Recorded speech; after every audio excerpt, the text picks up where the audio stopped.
Welcome to my views and news.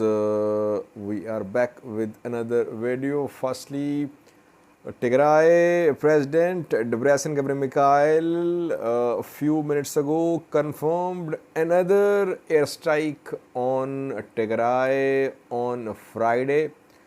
An earlier strike happened in Mekelle around midday. And this second strike has been confirmed by Tigray President a few minutes ago. Secondly, we have some clips for you of prisoners of war. 3 days have passed since the start of the escalation. The two sides have shared two clips so far. One was shared last night by some pro-Tigray news sources, and the other was shared 2 days ago by some pro-Ethiopian government news sources, showing some allegedly Tigrayan fighters taken prisoner. We have two clips for you. Thirdly, it's Oromia, where Ethiopian National Defense Force is reportedly withdrawing from the battlefield towards major cities, towards its camps. In southern Oromia, Ethiopian National Defense Force was withdrawing towards Bolehora, which is a main town. It came under attack. Is ENDF going to completely withdraw from Oromia because a conflict in the north has started? What will OLA do after that? Will it try to intensify its operations, its attacks? And lastly, viewers, on Saturday, a showdown is expected in Switzerland between opposition and pro-government Eritrean diaspora community. Preparations are underway. We have seen confrontations in 3 European countries, before that in Sweden, then in the Netherlands, lastly in Germany, and in coming hours we could see a confrontation in Switzerland where pro-government diaspora community is going to organize Eritrean festival. Venue of the festival has not been disclosed so far. A clip is being shared allegedly showing the arrival of Eritrean opposition diaspora members in Switzerland. They intend to protest, they intend to stop Saturday's Eritrean diaspora festival. With details for you. Firstly, viewers, at around midday on Friday, an airstrike was conducted on Mekelle, in which some civilians were killed. Kibrom, a doctor from Tigray, has confirmed that 13 patients were taken to Tigray's Mekelle hospital, and 2 are killed, 2 dead bodies of children, 1 dead body of a woman, and several other injured. So it means that in this strike, civilians have been injured too and killed as well, including children. It should be condemned. Whether the target was kindergarten school or some nearby place, civilian casualties should be condemned. Tigray Defense Force is attacking Ethiopian National Defense Force on some fronts. Ethiopian National Defense Force will launch airstrikes on strategic places, facilities in Tigray, but it is the responsibility of Ethiopian government, Ethiopian National Defense Force, to protect civilians in Tigray. So that is why we condemn civilian casualties. At the same time, my position is the same. These strikes are not targeting civilians. The strikes are against military targets. Civilians will die in collateral damage, in imprecise strikes, and It is being claimed by some activists that Tigray TV station building was the target in Mekele's strikes. Though we could not confirm because so far government has not spoken a word on what happened in Mekele. Tigray President Debretsion Mikhail confirmed another airstrike in Tigray on Friday. The second one happened in Mehoni. Mehoni is in southern Tigray, situated along a road which runs parallel to main road, Mekele Alamata Road. And Mehoni is situated to the east of Macho town. No details have been shared by Tigray regional government. What was the target in Mehoni? Were any civilians killed, injured? No details. But I remember that last year when the fighting was ongoing, after the retreat of Tigray Defense Force from Amhara far regions, I think 2 airstrikes were conducted on Mehoni. So once again Mehoni came under a strike today. No details shared by the government so far. This is now an adopted military strategy of Ethiopian National Defense Force, that it is not going to launch ground offensive into Tigray. It will keep on hitting military targets in Tigray.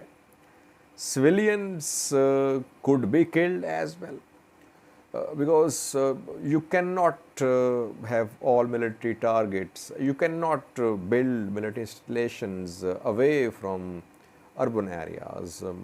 Vehicles move in urban areas. There are offices of military departments in urban areas. So it means that civilians living in these areas where TDF moves, or even Tigray politicians move, they could be in danger.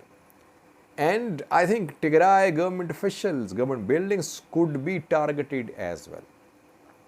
Can Tigray regional government function if airstrikes intensify on Mekele? How will the president of Tigray regional government function? Several questions, let's see what happens.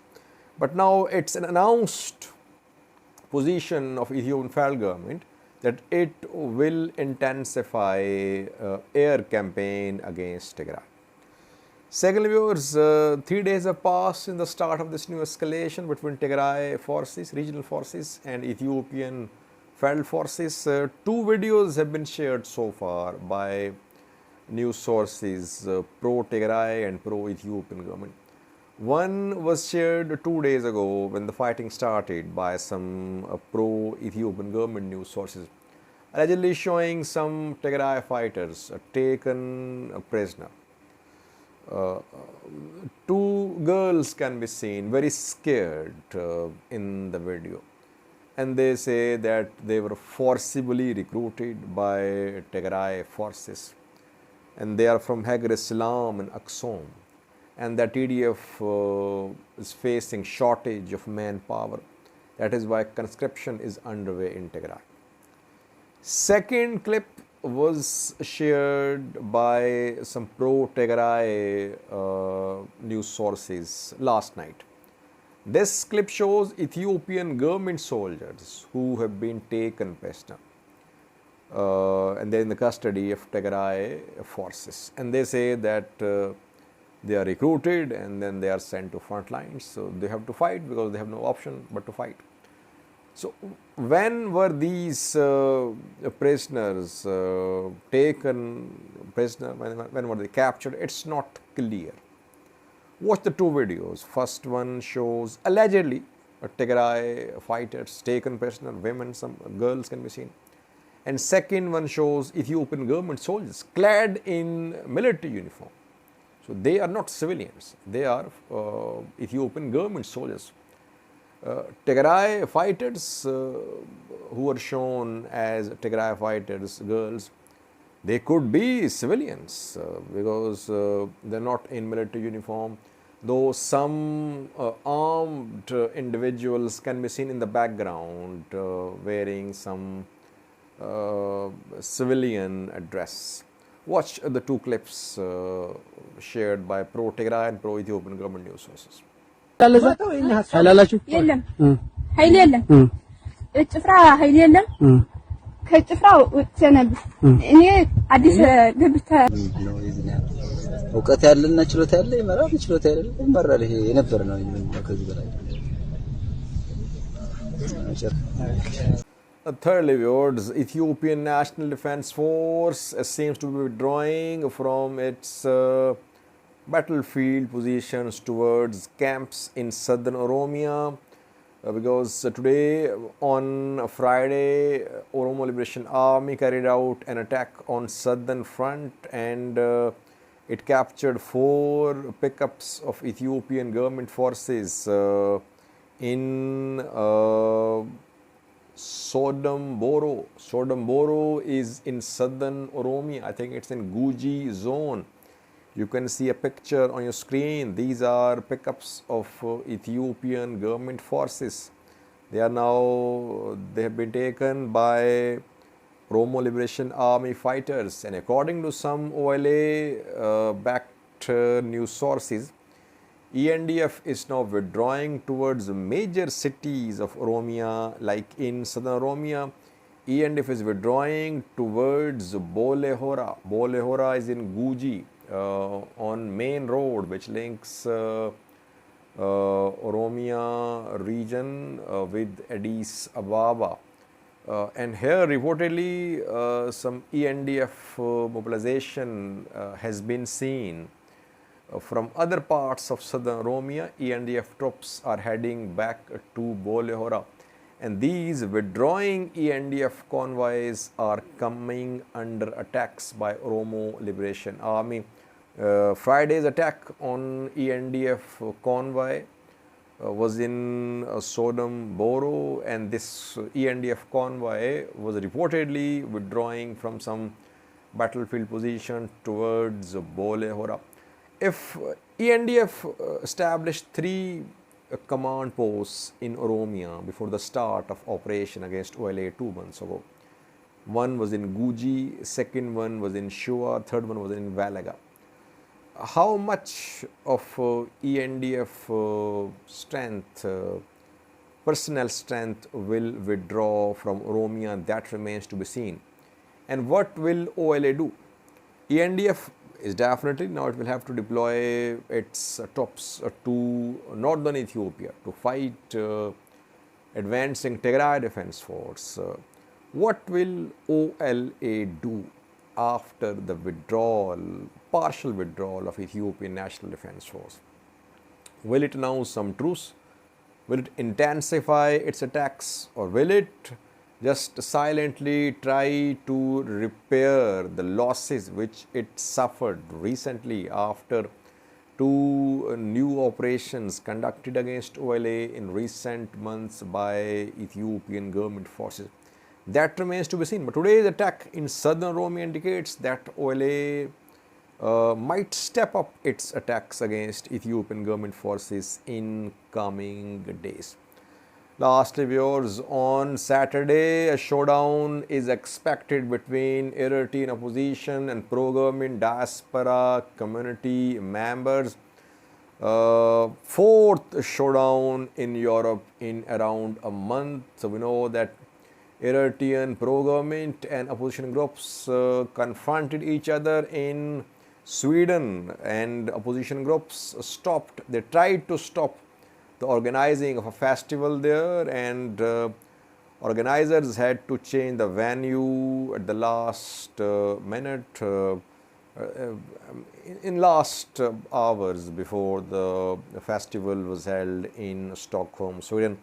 Then in the Netherlands, the festival was cancelled after a legal battle between Eritrean opposition and pro-government diaspora groups. Thirdly, in Germany, Opposition groups could not stop the festival through legal means. Then they stormed the venue in Gießen, Germany, and police then stopped the festival. Now, fourth Eritrean government-backed program is due to be held in coming hours in Switzerland, and here also opposition groups are trying to stop it, but this time pro-government diaspora community backed by Eritrean consulate is not disclosing the venue of Saturday's event.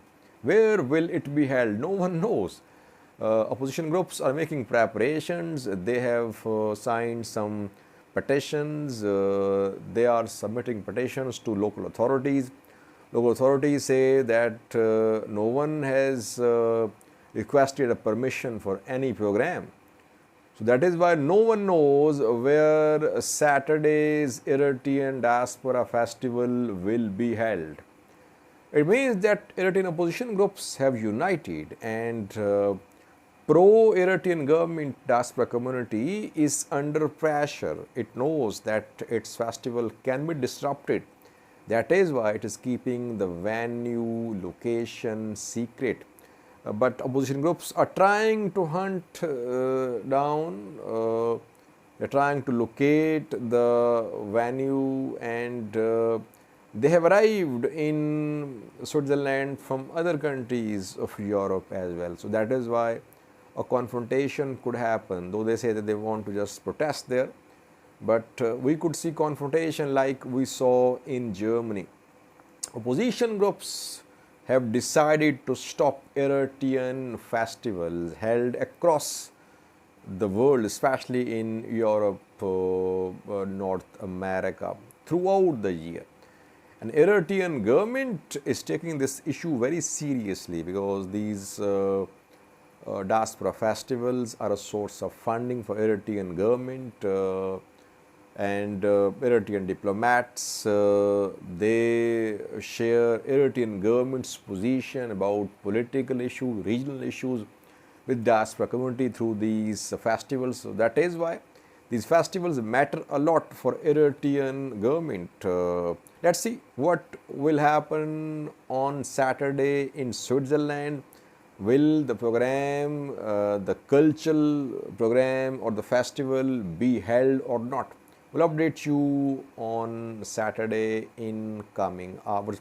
Watch this video, which is being shared by some Eritrean opposition groups. They say that youth is heading to Switzerland from different countries. Opposition groups, youth will try its best to stop Saturday's cultural program or festival backed by Eritrean government. Watch this clip. Thank you for watching.